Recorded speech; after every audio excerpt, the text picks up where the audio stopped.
Well, welcome everyone to this week's sales webinar. I just want to make sure that we've got everything in order with Mike on the other line. Mike, can you hear me fine?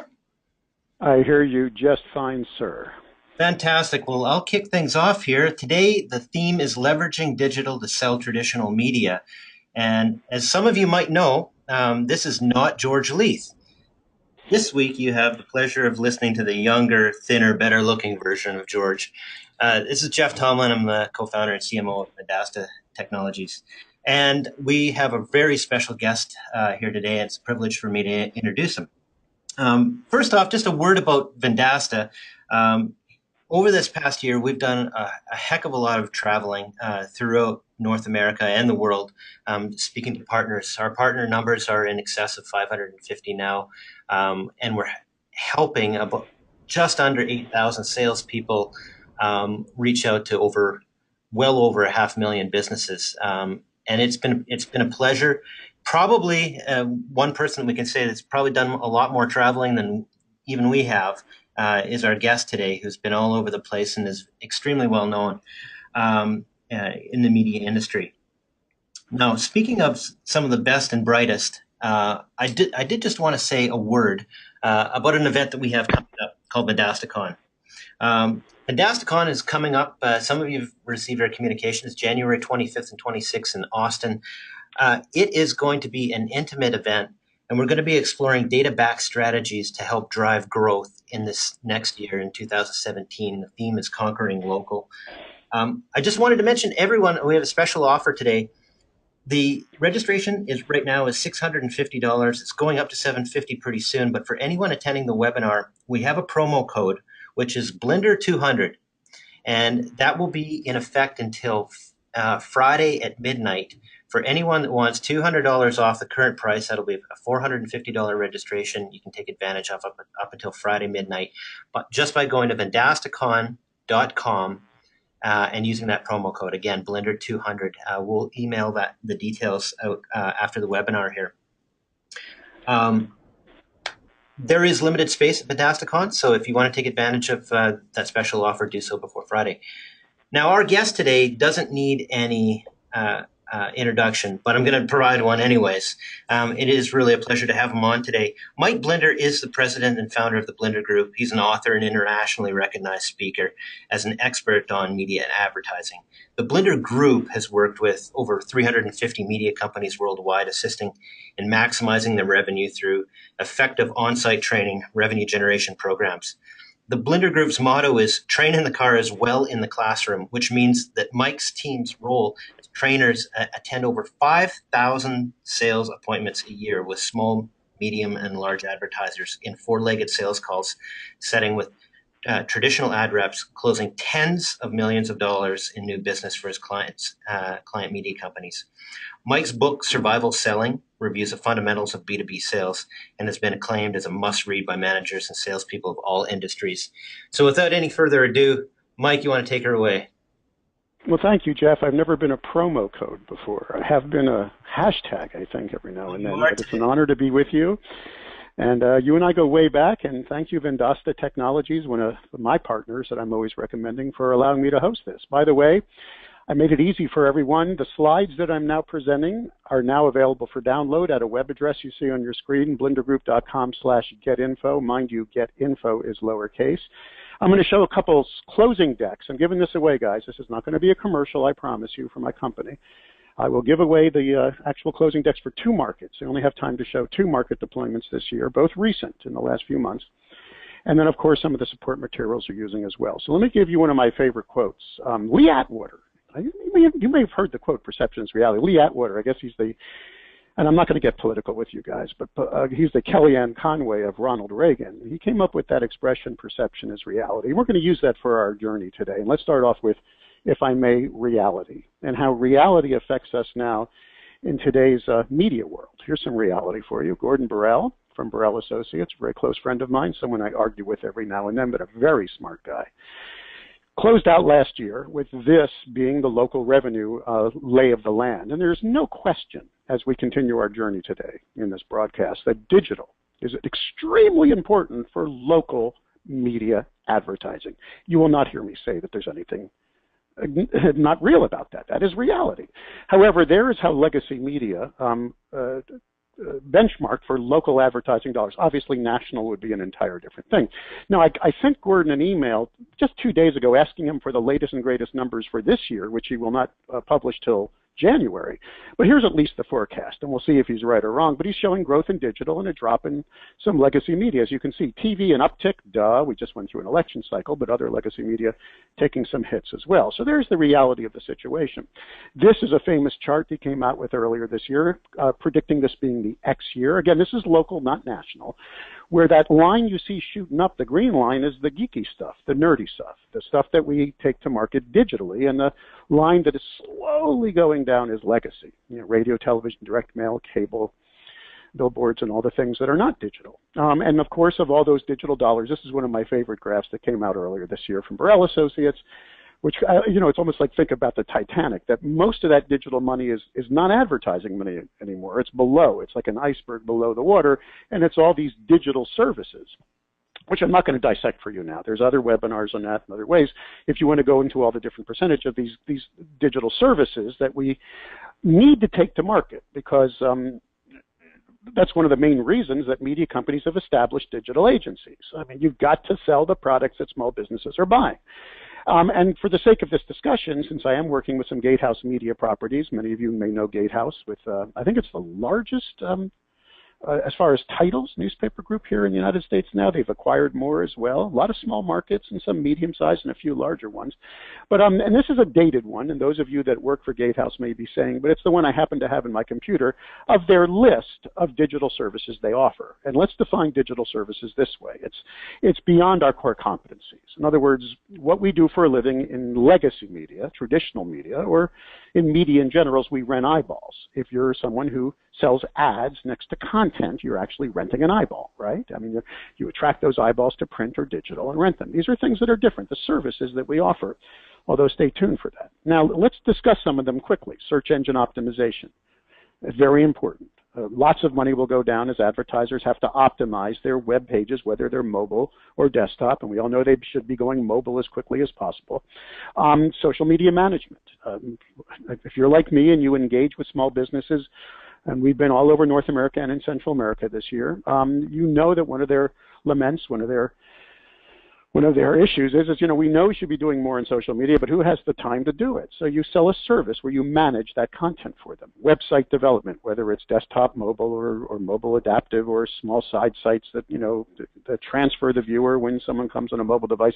That, again, is something, there's going to be tens of millions of dollars going down for this digital service as well. And we can't ignore it. Search engine marketing, those critical ads on Google that we have to sell. Are you Google AdWords certified? And we're not against that. We think it should. But now, in my humble opinion, when I work with media companies large and small, the services I just discussed with you are a little technical, intricate, and time-consuming for the legacy media rep to sell. And I'm a big believer in infusing digital experts into a legacy media sales department. And whether you believe in the compete or collaborate model, or the hybrid where this person may be calling on some businesses on their own and then collaborating with the legacy salespeople in support, and there's been massive debates and discussions about that all over. What is the best model? Again, we'll save that for another webinar. I believe these products are time consuming. I mean, if you've got a legacy media rep, I work mostly with newspapers, and you have a salesperson who's out on the street that needs to make 6 to 8 appointments a day. That's what I believe is a minimum. Nothing happens unless you're engaging with a customer, right? Sales is a numbers game. Rule number 1 in sales, chapter 1 in my book. It's a numbers game. Rule number 2 is when in doubt, go back to rule number 1. If you ain't engaging with a customer, you're not closing a deal. And if you're building a website for someone, and I own a web development company for the classical music industry, and it takes hours for us to class the content and get these things going, you might want to have someone else handle that. Now let's move on to this rate card. Now Propel calls it on target. You might understand this as the programmatic world. We like to refer to it as audience extension. And I'm sure you're very familiar with the programmatic world now. We make money 2 different ways. The first way is you can lay your inventory into the ad exchange and allow it to be sold for a decent amount of revenue. If you've got a lot of page views and you can sell that inventory out there, there are advertisers that want to access it, and you could be making north of the north of $150, 1,000 for it. As a matter of fact, I was working on the website for my larger client down in Central America. We're launching on a huge digital agency in Honduras, and was looking at their webpage. And it's funny, I'm taking my 13-year-old daughter to Key West next week for a daddy-daughter getaway. She finishes school this week for the vacation. We go away twice a year. And you'll notice there are ads here for some of the resorts I was pricing. Actually, we're staying at the one on the right if you want to join us at Parrot Key Resort on Monday, Tuesday of next week. Now, you can all make money that way, but on the supply side, we're making a lot of money for our media clients. And if you haven't jumped on this, where you actually sell the local advertiser inventory in your market, geo-targeted inventory, on the top mobile sites, apps, and obviously desktop sites, then you're losing an opportunity. And we're going to talk about that in a moment. As a matter of fact, also, although Facebook left the ad exchange, as you likely know, and now if for you to sell Facebook advertising for a small business, you actually have to log in as the admin of their page, there are ways to sell, geo-targeted and behavioral targeted inventory locally, again, geo-targeted in your markets. Now, I believe a local ad rep should take this to market.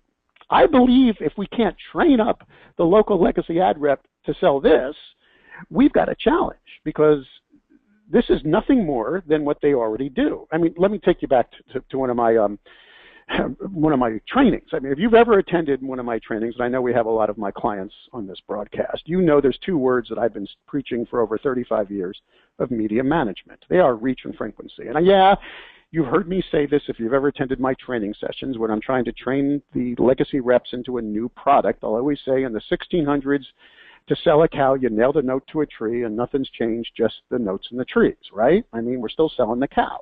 If I'm selling a cow in 1603, I'm nailing the note on the path where the cow buyers are. That's now called niche marketing and target marketing and, whatever. It's the same thing, right? And then you don't put one note on the path, you put many. Reach and frequency.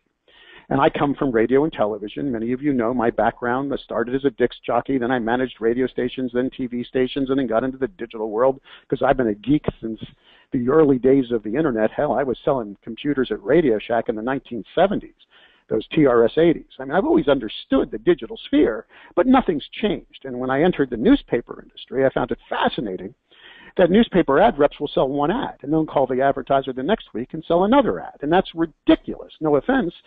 I mean, in television, we never sold less than, 13-week schedules, or at least tried to. And radio, the same thing, 15 spots a week minimum, 13-week schedules, reach and frequency.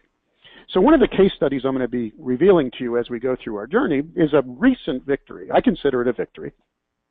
This is an old Freedom paper. Now it's AIM Texas. It's McAllen. We were just in there last month. And it's a 30,000 a week circulation daily. The website clocks in at about 260,000 unique visitors a month. So it's a robust website. You're in McAllen now. You're just north of the Mexican border. So you're talking a very Hispanic culture. And we generated in a very short period of time, 4.5 days, $150,000 plus of new revenue. And that's what we're going to circle into, is because I'd rather show you this and then show you how we did it. Now, first of all, embedded in what we sell is always that darn print ad. If I'm working with legacy media, and we're going to get into this, I want to sell that advertiser that weekly print ad. We're going to obviously sell ads on newspaper.com as well. I mean, the local newspaper website should be getting ads as well. Also on their mobile site. In the case of this play, and you'll see the actual sales collaterals we used later. I promised you'll be able to download them. We were using the medium rectangle as one of the ad positions we were selling because that automatically was showing on the mobile site. Now we added audience extension. We were adding to this, remember, reach and frequency, geo-targeted ads locally on the top desktop and mobile sites as well. That was our mission here. Reach and frequency. I mean, think about it. An ad every week in the paper, an ad on the local website, geo-targeting the ads, and you can also target them by gender and income, and we do some behavioral targeting as well if the advertiser is willing to foot the bill, and then doing some geofencing as well. I mean, we are really offering a lot of reach here and a lot of frequency, especially if it's a full-year contract, which is our goal. And I know some of you are thinking, how dare you force this on someone? Stay tuned for that, because I don't think we're putting square pegs in round holes here. I believe in this program. Now, we added to that a service We're circling back now to the Gatehouse rate card. Obviously, with AIM Media, they don't use this. Gatehouse has been calling list and local for a while. They used to sell these separately. I believe now they always sell them in tandem. And George, I hope Jeff, I know George is not with us. My apologies. Jeff is still part of our. I'm down here in sunny Florida. You're way up there in Saskatchewan, so I hope to God that you haven't been, snowed in or something. But correct me if I'm wrong, many small businesses we engage with are not aware of the fact that they got to claim their Google Map listings. And once they claim them, that's only half the battle. Then they have to match that critical name and address and phone number up with all the other places they're listed on the internet. I mean, this is a service you've been offering for years, Jeff, correct? Yeah, it's right, and you're bang on. It's amazing how many small businesses aren't aware of the things that they have. Number one, all the different places they're listed, but the things that they have to do to be able to control those listings. Now, I renamed it. I hope you're not some people call it visibility, some call it list optimization. I call it cleansing. I love to geek things when I present them to a small business. So I always say, you got to claim your listing, then you got to cleanse it. Cleanse it across the internet on thousands of directories and places. My dad is a retired dentist. He's 92. He's living with us now, and I joke because he's still listed in smilereminder.com. Never heard of the darn website. And the challenge is if that data is not all matched up, you drop on those critical map listings. There's other things that help you rise, especially when you get into things like reputation, right? I mean, many advertisers know that people are dissing them and endorsing them online, and they're aware of it, and they're just not staying on top of it. This is an actual example I showed in McAllen, which we'll get into in a moment, where I was showing the audience that this advertiser had no idea that they were getting bad reviews. Now, I don't know if those are real people. I don't know if that's a competitor. We don't know, but we do know that 88% of people, at least that's U.S. research I've read, Jeff. I'm sure you see it around the world. Actually read this stuff and react to it. Am I correct, sir? Absolutely, and increasing too. And what I love about, and again, this is a market that's using Vendasta. That's why I'm on this webinar. And again, there's other services that may be able to offer this to you as a media company. But the truth is, when you offer these services to an advertiser, it's helping them raise their map listings and obviously monitor their reputation. They're also very profitable. They're easy to implement, and they're great. Now, let's get into the next world. Besides this reputation monitoring, which I believe all these things a traditional ad rep can sell. If I can't train up an ad rep to add to their suite of products, this listing, this visibility, this claiming and cleansing, audience extension, which I think is critical. Audience extension is massively profitable. You buy this inventory for $4, $5, $6 a thousand. You sell it for more than twice if you do it properly. And reputation monitoring, I think we've got an ad rep we got to really work on, because that is something I think we should be able to take to market. Now, let's enter another player, Facebook. Facebook. Unbelievable how this has changed the local advertising world. I mean, for years I have heard two objections. For over 30 years of media sales, I've heard we don't need to advertise, we use word of mouth. We don't need to advertise, we have too much business. And I will address that in a little bit as we get into how you get over that. Now we hear the third objection, right? We don't need to do anything on the internet, we've got a Facebook page, right? And you can't ignore this. You cannot. Gordon came out with a study. This is hot off the presses. This was just like last week. And he's got a new term out there, which I love, social media mavens. I mean, what is a social media maven? Well, first of all, it's an SMB. It's a small business.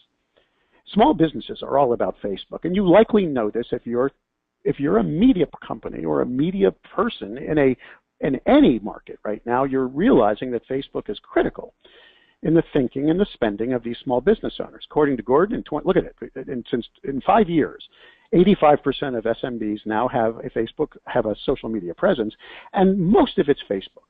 You cannot ignore it. The challenge with these small businesses is Facebook's reach has been diminishing.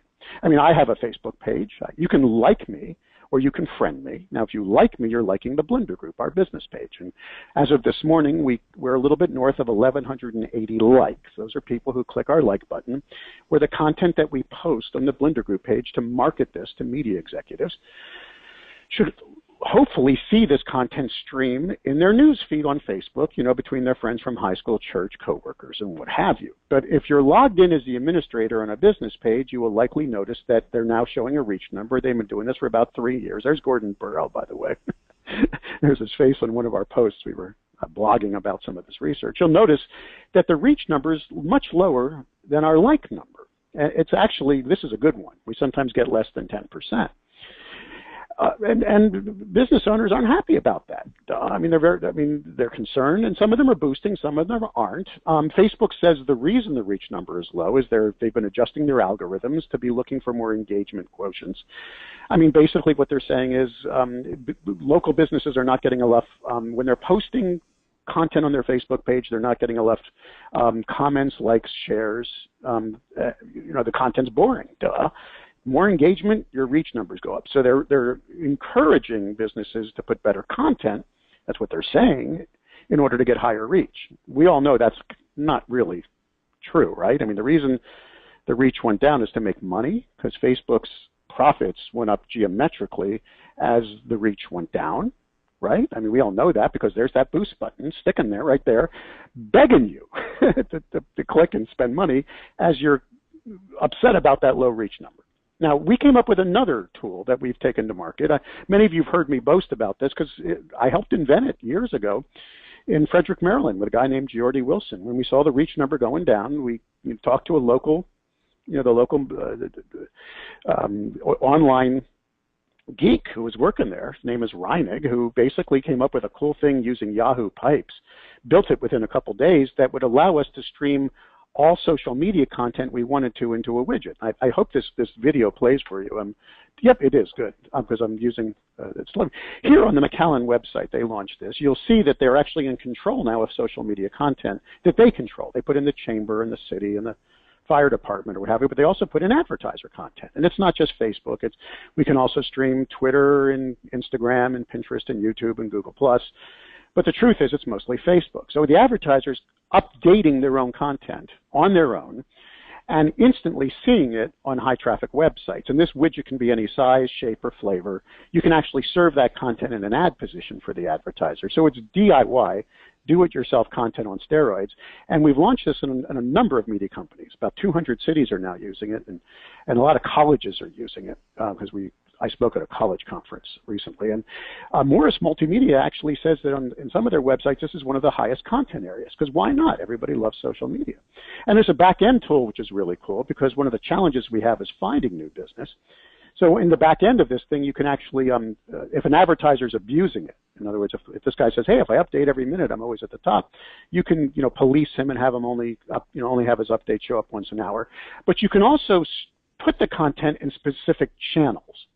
So you could have all the restaurants on a dining page.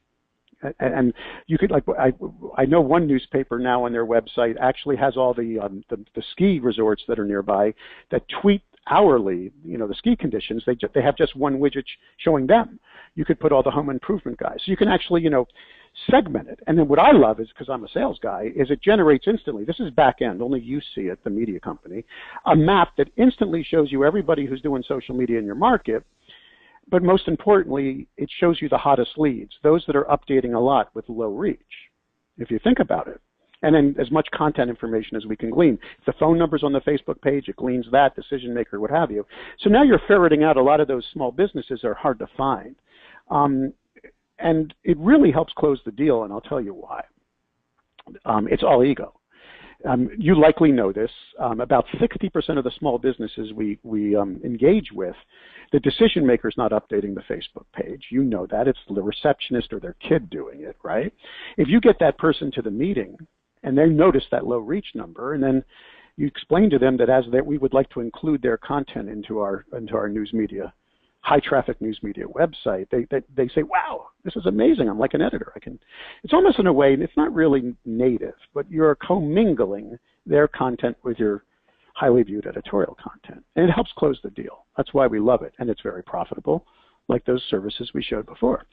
So where am I going with all this? Why do I want this traditional ad rep to embrace audience extension and this listing, this what I call cleansing, because it's something that Vendasta does offer, reputation monitoring, and social media streaming tools like this? Well, why am I doing this? Why am I going in there and suggesting this? Well, let's take our perception now. Let's get away from reality. And thank you, Jeff, for mentioning my book. I always joke and call it my millionth seller because I have 1 million copies in my cellar right now. But when I wrote the book, I went back to basic sales tactics that I've been using for years. Just get back to basics. Business to business sales using back to basic skills. And there are many good sales trainers out there. But one of the things I adhere to is if you're trying to get in the door, which is the toughest thing in the world in local sales today, you may disagree, but an average small business is getting hit. I think Gordon said, 30 times a month by media, because it's also on the phone and it's emails. I think it's a lot higher. I'm getting emails from someone from India every hour claiming that I can be number one on Google. You go back to a basic. You may have heard of this, the elevator pitch. I call it the wow statement. Where you laden it with benefit. Remember benefit selling? The number one radio station in the world is WIIFM, because everyone's thinking, what's in it for me, right? So you don't say, hey, I'm Mike, I work for the Times. May I sit down with you and discuss your advertising and marketing? Because they're just going to reject you. You say, hey, I'm Mike, I work for the Times. You likely know who we are. What you may not know is I help over 30 businesses every month find customers, grow revenue, actually make money with a good return on investment. That to me is a good wow statement. It's like 6-8 seconds. The reason they call it an elevator pitch is you're supposed to envision yourself with your prospect going on a 10-floor ride in an elevator. What are you going to say before they get out the door, right? It's an oldie but a goodie. I believe IBM invented it in the 50s. So, but what I do is I take that to the next level. In the book, I say you do not breathe until you do the shiny toy statement. Because think about it. My name is Mike. I work for the Times. You likely know who we are. But you may not know is we collectively every month help over 150 businesses like yours find customers, grow revenue, actually make money with a good return on investment. But the reason I'm here is we have a brand new, exciting something. People like shiny toys.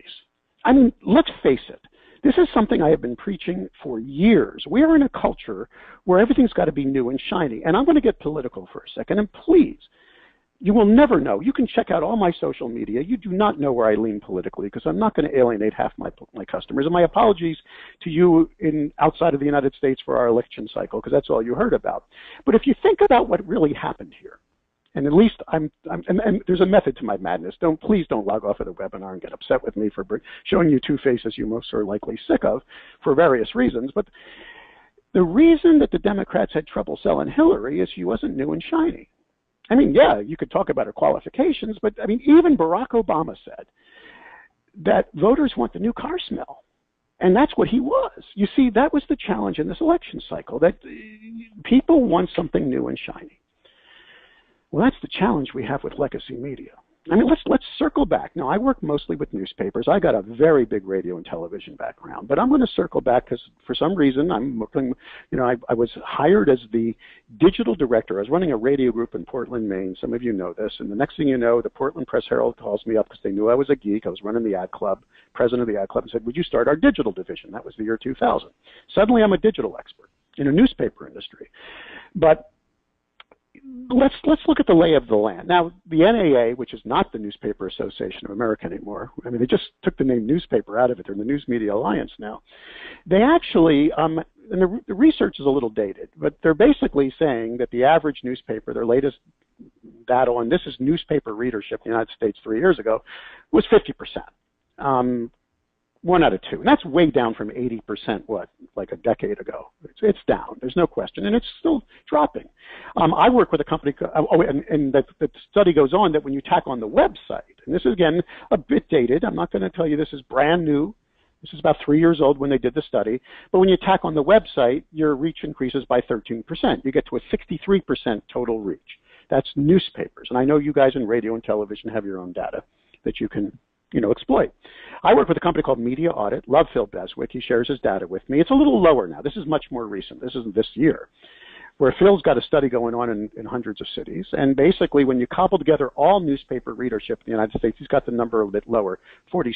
And yeah, when you look at the demography, the age groups, I ain't lying. I show this to advertisers. I show this to sales reps. It's older. It's baby boomers. I'm a baby boomer. I'm not embarrassed to say I knew that Paul McCartney was in a band before Wings. I'm not embarrassed to say I got credit cards, cars, own a home, and no college debt. So let's be honest. The printed newspaper is not the massive, full audience product anymore. It's a niche product like all media. It niches into those homeowners, affluent, educated baby boomers. There's nothing wrong with that. Now, Phil says, and by the way, the NAA tends to agree with this and other studies we see locally, that the newspaper website has less of a reach than the printed product. I know it's all about digital, but the truth is the average U.S. newspaper website's hitting about a 33% reach. It leans heavily female, and it's younger. And you put the two together, it's about 59% reach, at least according to the media audit. That's reality. I mean, and we see local media studies that show the same. Now, let's go back to Gordon Burrell's number. Yeah, digital's really powerful. What did I say earlier? I will never say digital's not important, but the newspapers are still getting a good deal of that local advertising dollar. Should we shut the presses down? Is it all over? Now let's go to this recent report, hot off the presses, which I love, and I believe that Facebook is everything. Social media mavens. But let's look at something else. On that same report, when advertisers were asked what drives your business, and I see it there, referrals is number one. What did I just say? The number one rejection we hear is we don't need to do any advertising. We use word of mouth. There it is. That's what they're saying. This is their perception, what advertisers are saying, small businesses all over North America, on what they think drives their business. And they throw in their website, which in my opinion means the internet in general, their social media, there's events, and look at that. This is hot off the presses. They still perceive that newspaper ads get them results over a lot of, no offense to you guys in radio and television, this is local. It still has a high perception, right? So and this is the other thing. In the same report, they said they like newspaper websites. They're going to use it in 2016. We might as well just shut down the presses, right? Stop doing what we do. No, see, that's the problem. The perceptual issue, in my humble opinion, goes back to this shiny toy syndrome. See, the challenge of selling newspapers, the print, is not reach and results, in my humble opinion. The challenge of selling it is it's old and stodgy, and it's not a new shiny toy. It's not a new car. I say this to ad reps when I train them, and you may disagree. And if you're in the newspaper industry, hear me out. And then you can apply this to radio, television, or any industry you're in. But I say to them, I don't care what the font is. If I put a quarter-page ad in your paper today that says Twin Lobsters, $3.95 tonight only at that restaurant down the street, will we pack it tonight? And they all say, yeah. I say, well, then the newspaper works, doesn't it? I mean, should we shut it down? What I believe is going on, and you may disagree, is we're reading all this research about money coming out of the papers. We're reading all this research about digital growth, which I agree with. And by no means am I saying we cannot focus on digital, but we're living, unfortunately, a self-fulfilling prophecy. We're stopping to sell it. We don't care. We're giving up. We're allowing the objections. Look, I cut my teeth selling an AM radio station in I was a disc jockey. So I got into media, and I wasn't that good. So I eventually realized if I was going to make a buck, I jumped into sales. And I did it in the recession of the 80s. And I was the morning man on a radio station when I jumped into sales with a 51 share. My morning show woke up, Lewiston, Maine. 1 out of 2 people woke up to my morning show. That's how popular it was. But people thought AM was dead, because FM was a new exciting thing. Sales is hard. I didn't go on the street saying, oh, AM is dead. I went out the street with a swagger. And by the way, if we can circle back to this, I agree with this number possibly being true, where advertisers are planning to eliminate newspapers next year, but perhaps with all this good stuff going on, we could get our swagger back. Sales is not easy, ladies and gentlemen. If anybody could do it, we could just have people, sitting in call centers like we used to. Now we need professionals that are well-trained, that have a good attitude. One of my favorite topics now out of my book that I'm doing full, 45-minute motivational speeches on is called rapport. In my book, I misquote. Because I thought it was Zig Ziglar who said it. I saw Zig say it before he passed a few years ago. I heard him say, they don't care what you know till they know that you care. Am I right? But Zig didn't say that. Teddy Roosevelt said that in 1903. We got to get out there and be well-honed, well-trained sales machines. So my solution is evangelizing. And maybe this will be my death. And maybe because I still believe in legacy media and I love digital and I'm still doing it, and I'm one of the last guys standing doing it, that I can help an industry make more money. And that's why we're doing this with Vendasta. So First of all, I believe in these workshops, and I know that other people are doing them now. I started doing them years ago, where you bring the mountains to Mohammed and you evangelize. Now, the secret sauce during the workshops and also during subsequent sales appointments that we do is fear of loss. It's called loss aversion, and that's how we do it. Now, let's be clear. Fear of loss means if you snooze, you lose. So the first thing that I have to establish to that audience is they need to market and advertise. It's essential.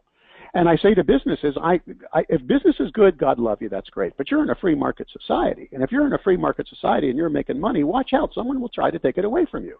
That's just the way it is. And you could be losing customers as we speak on the internet today. And I show them tons of data and studies that show businesses who advertise always do better than businesses that don't.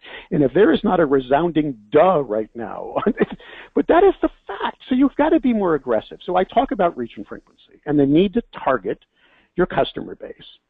And you need to do that often. And I always joke and say, this is not a commercial for the newspaper that's paying my freight. This is a commercial for advertising. Do it with them. Do it with the competition. Just do it. And I reaffirm that. Now, I'm a big believer that when you pair legacy media with that audience extension, and you do it properly, and you do it, I mean, remember, the best way, and you can steal this from me, the best way in media to overspend is to underspend. I have said that tens of thousands of times in training, and I say that during workshops as well. So if you do it right, and you've got a good ad in the paper every week, and you're running the right inventory on that website, and you're running the audience extension properly, in my humble opinion, and I want you to hear me out on this, and I know some people are right now going, oh, he doesn't believe in solution-based sales. He doesn't believe in needs-based sales. And I do. My whole book is about solution-based selling. Everybody needs this. I challenge you to tell me a local business in your market, business to consumer, product or service driven that will not benefit from an ad in the local paper or an ads running on that website and ads highly targeted with audience extension each and every week. Find me that business and I will convince that business owner otherwise. Because even if their business is doing well, they should constantly be branding themselves, establishing themselves. This is important. Everybody needs that. Now, when it gets into the other things, I got to get over that Facebook thing. So I talk about how Facebook's reach is low and what good content on Facebook means. And then you can always introduce the new shiny toys. Remember the shiny toy? And this one works. This is a very inexpensive product. I think media companies are paying less than $20 a month per advertiser and doubling it. And it's just neat because it helps close deals.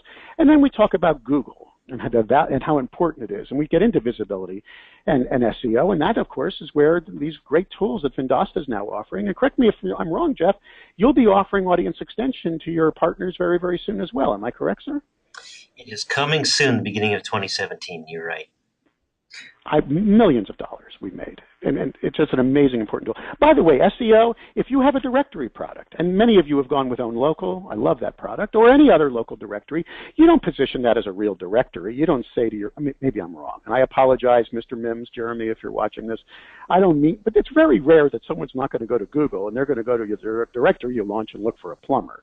You launch it as an optimization tool. We are optimizing our print ads. We are optimizing that page we put in our directory for you. Fear of loss. Now, everybody needs that.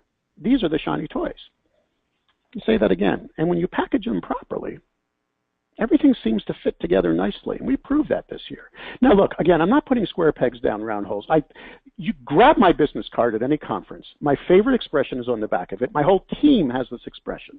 Prognosis without diagnosis is malpractice. I didn't write it. A guy by the name of Ron Frizzell, the first guy I ever worked for in sales who ran that radio group up in Maine, is the first one who ever said it to me when he was training me to be a good salesperson. By the way, one of my closest friends from that era is Jim Doyle. Those of you on this webinar from the television industry know Jim. Jim and I came through the same AM radio station in Lewiston with the same mentor.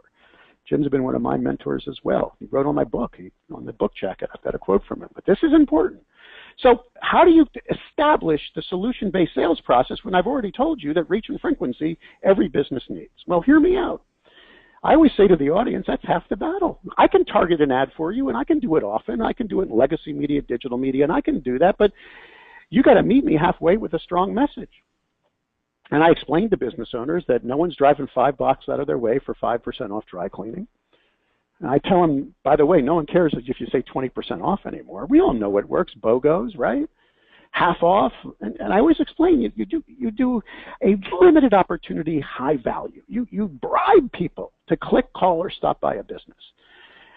But then I say, I don't do that. I invest a lot of money a year in marketing, and I never do a deal. If I did a deal for I've never had a sale in my life. By the way, funeral parlors don't have sales. Lawyers don't put up billboards saying, quick, have an accident, 50% off. They establish their brand. This is where that overused acronym we always use in media comes in, TOMA, top of mind awareness. Our mission, sometimes with a business, is to use our reach and frequency to help them establish themselves in the marketplace and why they're the leader and why they're better than their competition. Fear of loss. I actually show copies of Sun Tzu's Art of War and explain that everyone's at war with a potential competitor locally or nationally. But when you establish your brand, Walmart does not stop advertising. Hear me out on this. They do not. Walmart is the #1 retailer on the planet, but they're constantly reinforcing who they are because they're not going to let competition take their business away. Now, I'm going to share this with you. We pass this out at workshops, and we have another version we use with ad reps. But what we say to advertisers on a scale of 1 to 10, what's your top of mind awareness? they actually come up with numbers. I've seen 0.5s and I've seen 50s. You know what I mean? But it's cool. I mean, and this is obviously after we've done, some segments on what the importance is of that. And then I stress what their USP is, their unique selling proposition. I have them start doing exercises. What makes them faster, cheaper, or better than your competitor? Faster, cheaper, or better. And I explain to them the value of positioning yourself properly in the marketplace. And then I talk about advertising fixing misperceptions. You may disagree, but if someone thinks a business's parking is bad and they fix it, they got to market that. Plenty of free parking, closer than you think. And I also talk about, we see this in hundreds of markets, how you can be pigeonholed by competition. It's true. You ask any local insurance agent in your market, they're not happy with Geico and Progressive because everybody thinks they've got the better products that are cheaper. Your local insurance agent can do just as good of a job and offer better service. And ask any local bank, any local credit union, Rocket Mortgage cannot beat them on the mortgage deals. I mean, it's just perception. Oh, they must be more expensive. Got to go online. So they've got to advertise and fight back. And then finally, how many times a year do you boost your business? The bribe. And we have them, the average we get back, by the way, we have 10,000 of these filled out this year. 10,000 business owners this year from markets all over. The average is 4. Most small businesses do a business push seasonally. And we pass those out. And then we say to the audience, look, keep it, use it on your own, but if you're interested, share it with us. And then we can parachute in someone to sit with you and discuss your marketing. And by no means do we beat them over the head and make them buy something, but by creating this critical fear of loss, they will show some interest in buying some advertising.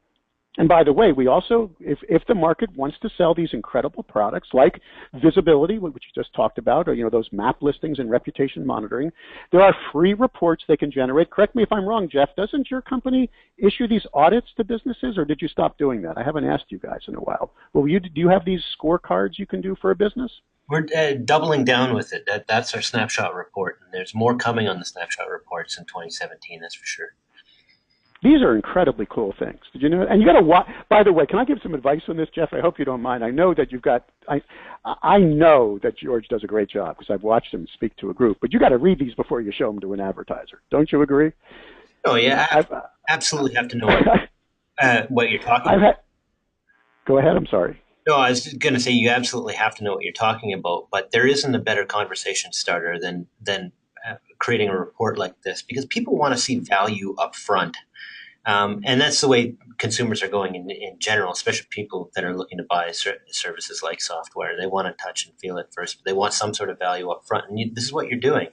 You're helping educate and inform them ahead of time. And to do that, you have to know what you're talking about for sure.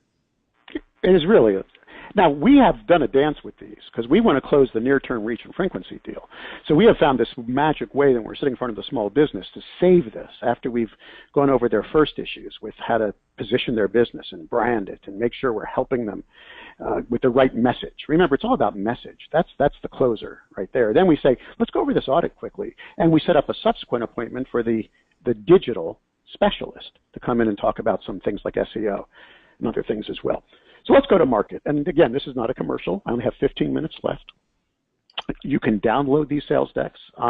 We are honored this year. It was a good year for us, not our biggest year. Our biggest year was a couple years ago. We did over $6 million, but we did $5 million this year for our client media companies. Half of it was legacy. I'm going to say that again. Half is legacy. Rarely do people hire us to sell just digital. That's not our focus right now. And that could be my undoing. I'm sorry. I know there's a lot of people out there now that focus only on digital. There are associations that have taken the word newspaper out of their name. I am not ready to shut those presses down yet. I don't, and I'll tell you, I have no crystal ball, by the way, guys. I always buy high and sell low. I have waterfront property here in Florida that I bought in 2007 that has absolutely no value now. I mean, I'm not the guy I'm not the prognosticator that Gordon Burrell is. But I can tell you, I will humbly predict, and that there will not be daily newspapers in the years to come. Possibly 2 a week. I see a Sunday edition that could be very robust and fun. Those inserts still work. I know many people are predicting their demise, but they're still the #1 response mechanism in the world. And maybe and maybe Jeff, you're seeing it differently. I'm not seeing the alternative news weekly industry getting on top of digital quick enough. I can see a newspaper publishing maybe a Wednesday or Thursday, that's more, what to do and where to go. And, but that's just me, but don't listen to me because I'm not a prognosticator. But I'll tell you one thing, I know where the money's at today because we generated $5 million. I know every SIC code we closed. I know the time of day we closed it pretty much. And we do this in a method where we build the story for the salespeople. And I'm going to share with you too. And those of you that have worked with me know we've been building decks for years. And we build it with a model called ABCD, Audience Bundle Creative Deal. And what we're really doing here is we're using the shiny toy to sell the legacy. And we're bundling. There's no question. It's a high value program. It ain't a fire sale. Let me say that again. We are not new revenue solutions. We're not running in there beating them over the head. What we're doing is we're saying to the advertiser, if you'll agree to work with us for a full year, we're going to give you an incredible, unbelievable value for that 1 year.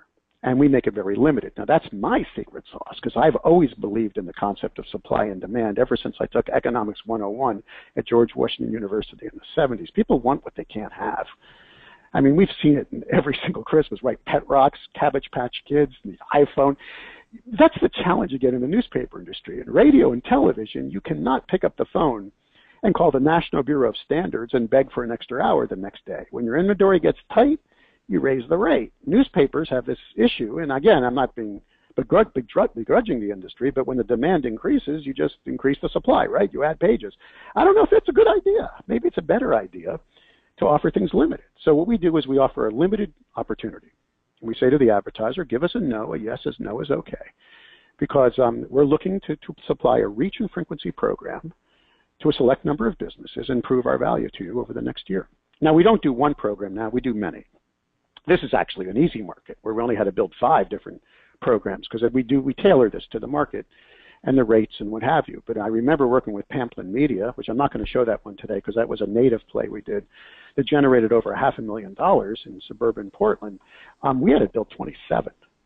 So what we're doing is we're customizing these. Now, there's always a cover page, and here it is. And then we lead with audience. Now, again, in this case, since we didn't have any local market data, we're going to be using the media audit data. And we take the newspaper circulation and multiply it by the average pass-through rate of 3.3 per copy. And then we talk about the demographic. And notice, we're very real here, that the audience can be a bit older. We're not lying to the advertiser. So there's the legacy story. Then we follow it with the digital story. And I know I'm comparing apples to tomatoes, right? I just took readership of a newspaper and comparing it to unique visitors. But to the average small business, we're simply talking audience, right? And then we combine the two. And again, you can download this if I'm going too fast. And these are available for you right now. And I'm showing the healthiness of the media property. And you could mimic this in any media. It doesn't have to just be newspapers. It happens to be the lion's share of the business we're working with. Now, we lead with digital because digital, excuse the expression, is the sexy product. It is. It's the shiny toy. We're going to give you 20,000 ads on our local website. Can you target these? Yeah. If you want to put them in special areas, if you want to offer, it depends on how many page views you got and how these ads may be lost. If the advertiser wishes to bunch these over a specific weekend, we always say first come, first serve. Ooh, I'm hearing an echo. I hope that's not. Did you guys turn on the speakers up there at Vendasta? No. Ouch. I don't know why I'm getting an echo. I apologize. Are you hearing that too, sir? Or is it just me? Not hearing it on our end here, Mike. All right, then I'm going to ignore it and talk right through it. Go ahead. I'm just going to take my headphone off. I'm hearing an echo for some reason. All right.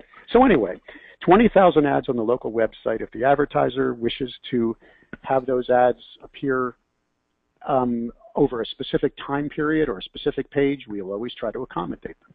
There's our audience extension. Now notice we had 20,000 ads on the local website, and then we're adding 30,000 audience extension, highly geo-targeted. Now in this case, it's a small market. We're going to do this to one zip code, maybe two. Larger the market, 30,000 may not be enough. We may not sell it this way. We may go to 40 or 50. It depends on the market and how tight we want to make this purchase. Now, there's the print ad. And in this case, it's the larger program. We're selling a big 2x4 weekly in the paper. I believe in that product. It could be a branding ad. It could be a call to action ad. And notice how we can upsell color if we need to. And then we're adding the directory product. This is not own local. It's another directory. I don't remember who the vendor is. Again, we're selling it as an SEO tool, and you'll be able to download it. We're not saying everybody's going to go to this newspaper to try to find a plumber. We're going to craft you a landing page. We're going to offer you a link, a critical link from our page back to your website, which helps you with your own optimization. And this page will be living in our website optimizing as well. And here comes Jeff. Here comes Vendasta. Claim and cleanse. Correct me if I'm wrong, Jeff, and you're much smarter than me when it comes to these tools, but Yahoo Maps aren't really part of the play anymore. Am I correct, sir? Well, decreasingly so. That's right, Matt. That's right, Mike. We used to have 3 in here. Go ahead. The focus is definitely on Bing. So we show Google and Bing, and then we show how, I love this slide. You may disagree because it's confusing, and confusing this creates fear of loss. Look how confusing the ecosystem is.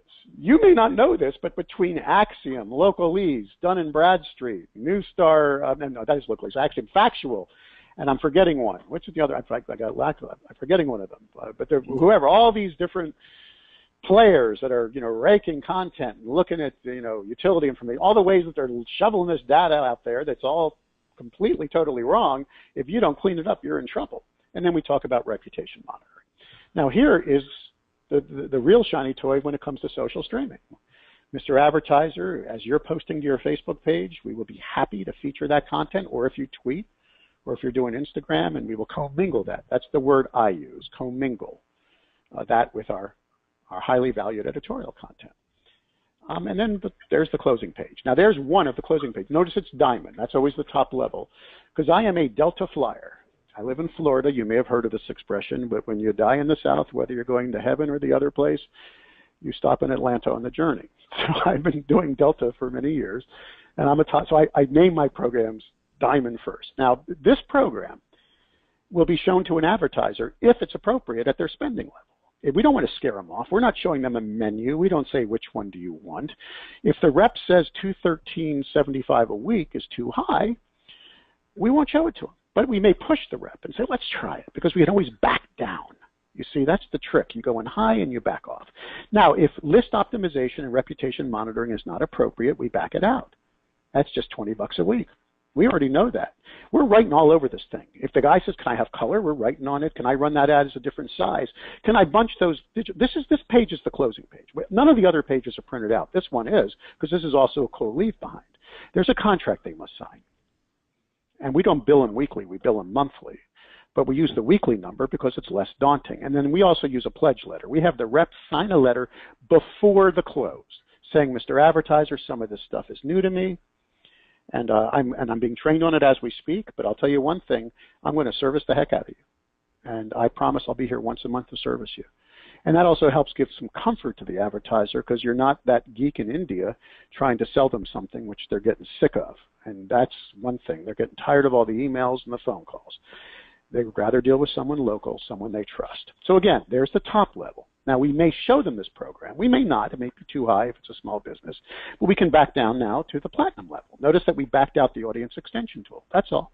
And we made the print ad a bit smaller. This is the one we sold the heck out of. We sold maybe one diamond, I think. This was our moneymaker, $145.75 a week. Yes, it's a huge short rate. Look at that short rate. Well, if they bought this at stuff one up, that's what the advertiser's open rates are. This is the full year program. It's not a fire sale. You have to join us for a year. Then we get down to 97. Now we're at a 2x2. Now I would not sell this program to an advertiser who's looking to do offers, the bribes, call, click, or customer. The ad's too small. That's a branding ad. A 2x2 is a branding ad. And we're only giving 20,000 ads on the website. We've backed away the Vendasta tools as well. Now we're only selling the landing page. Now there's a digital-only play. We rarely sell this one. This could be a back down if they hate legacy media so much. At least we're closing a deal to bring that advertiser into the family, right? You can upsell them at another time. Or we do a select number of plays where we're upselling the legacy advertiser who's not buying digital into digital. And so again, there's the first one. You can download this. There's the second one. There's the third one.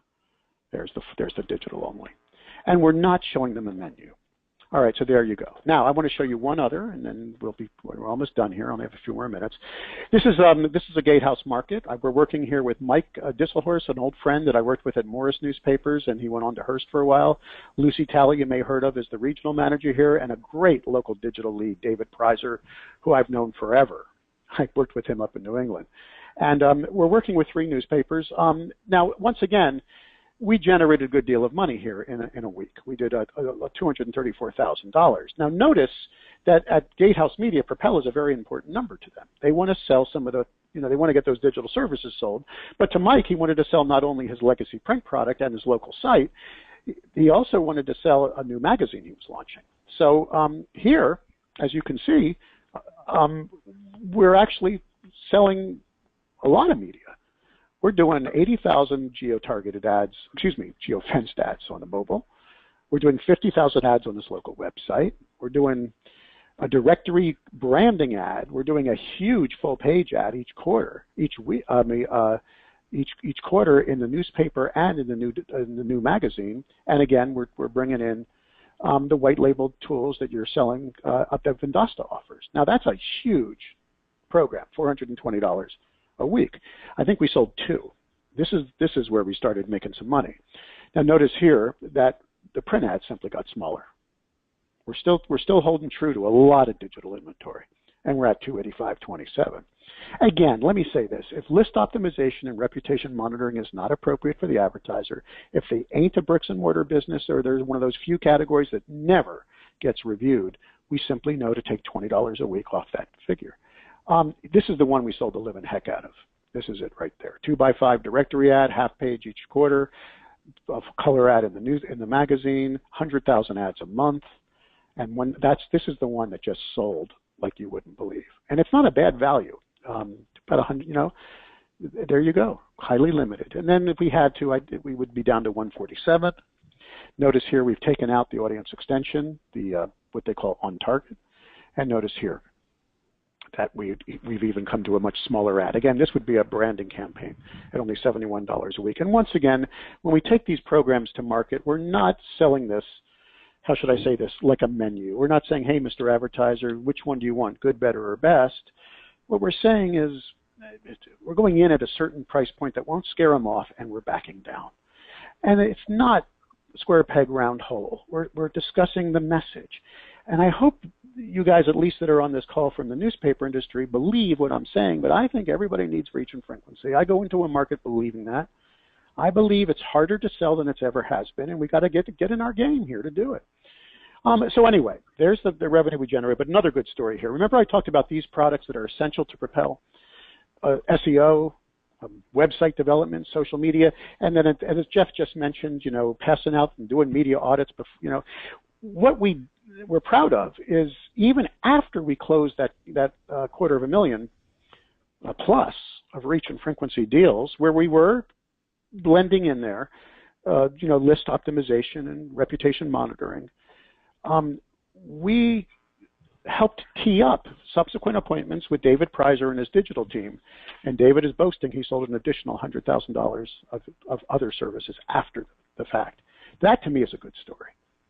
That means you're not keeping your eye off the ball and not giving up on your legacy media products. So allow me to say, once again, I may be one of the last guys standing, and I'm not ready to shut off presses for my newspaper clients yet. I believe that it'll be a good year next year if we fight harder, if we work harder. And we don't have to force this down their throats, but if we tell the story properly, if we package properly, and we go to market it with energy, with fervor, and get that damn swagger back, we can have a pretty good year. So, Jeff, I think I'm kind of done. I hope I didn't bore everyone to tears today. As I promised, there's a download available, blendergroup.com/getinfo. Getinfo lowercase, mind you. We'll take you to a page where you can immediately start downloading the slides, the 2 decks that I showed you. I can't give you all of them, but I gave you one from each market, and some of the support materials we used. And with that being said, here's Jeff. Are you still there, sir? I am still here, and thank you so much for the insights, Mike. It was a pleasure having you on today. We're going to send out a follow-up email to everybody after. Usually it comes about the day after the webinar, and we clean everything up in the audio so if people want to listen to the event back again. We'll also send out the promo code for VendastaCon for anyone that didn't write it down. Again, Blender 200, and show you exactly the link where to go to register if you want to do that. Again, thanks so much for joining us, Mike. It's a pleasure having you. My pleasure. And by the way, if you're going to be sending out a questionnaire to rate this webinar, if you enjoyed it, my name is Mike Blinder, and if I did a lousy job, my name is Gordon Burrell. How's that? Fantastic. Mike, one last question. If people want to email you, what's your email address? Mike at Blinder, BLINDER group.com. That's Mike at blendergroup.com. I'm looking forward to helping anyone if they need it, but most importantly, I hope you saw value in the last hour of your valuable time. Thanks, everyone. And by the way, it is 79 degrees down here in Tampa. Na-na-na-na-na-na. It is not up in Canada right now. Have a great, productive day, everyone, and we'll see you next week.